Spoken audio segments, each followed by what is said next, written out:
Bienvenue sur l'Infra Summit Projects and Awards. J'ai la chance d'être accompagné pour cette interview de Grégoire Chauvière-Le Drian. Grégoire, bonjour. Vous dirigez le bureau du groupe BEI en France. Bonjour. Est-ce que pour commencer, vous pouvez nous rappeler le rôle de la BEI et votre périmètre de fonction? Alors, la BEI, c'est la Banque de l'Union européenne.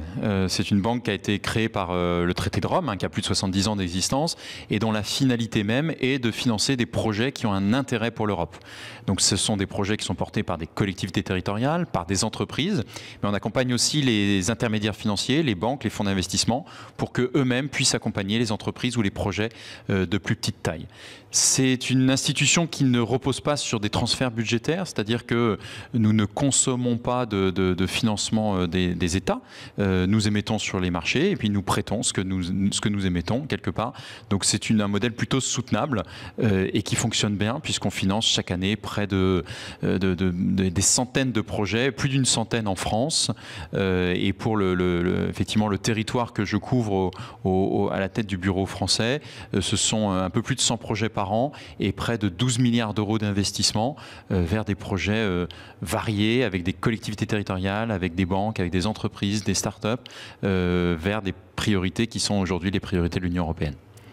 Merci beaucoup. Vous êtes intervenu il y a quelques minutes sur une conférence sur notre plénière dont le thème était la géopolitique des infrastructures. Vous y avez évoqué le sujet de la défense qui est redevenu un enjeu majeur pour le continent européen. Comment la BEI participe concrètement à cet effort de réarmement européen? Alors la BEI, elle contribue à cet objectif qui est celui de la souveraineté européenne. Que ce soit une souveraineté énergétique par la production d'énergie, en particulier d'énergie renouvelable. Ça fait partie de nos priorités fondamentales d'être la Banque européenne du climat.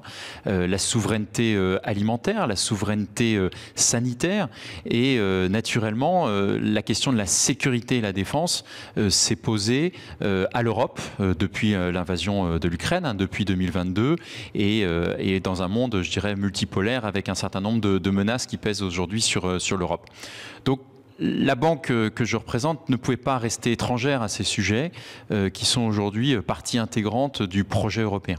Et si nous financions ce secteur depuis quelques années, mais de manière un peu timide, avec, je dirais, des contraintes dans la définition même de ce qu'il était possible de faire, qualifiant en particulier les projets dits duaux, donc avec une application civile et militaire, sous la pression des besoins aujourd'hui de l'Europe et avec le soutien des États membres, nous avons fait évoluer la stratégie d'investissement au cours des derniers mois de manière assez drastique, je dois dire, et de manière assez rapide, puisque aujourd'hui l'institution est en capacité de financer tout projet relatif à la défense et dont on évoluera les qualités de manière intrinsèque, ce qui nous amène à fortement élargir notre spectre d'investissement avec des nouveaux acteurs.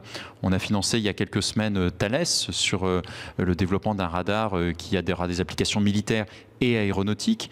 On a financé des projets de cybersécurité avec Gatewatcher.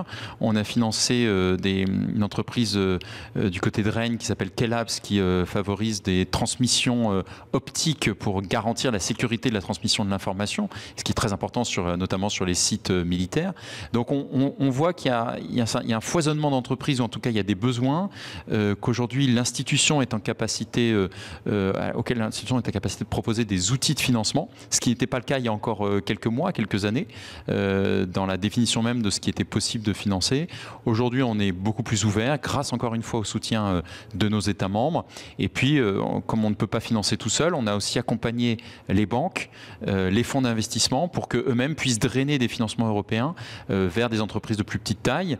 Pour les banques, on a financé notamment BPCE au mois de juillet pour qu'ils puissent financer le besoin en fonds de roulement des entreprises de ce qu'on appelle la BITD, du secteur de la défense, et aussi des fonds d'investissement pour soutenir en fonds propres les entreprises des ETI et les PME pour pouvoir monter en gamme, je dirais, et en capacitaire sur l'ensemble de la chaîne de valeur.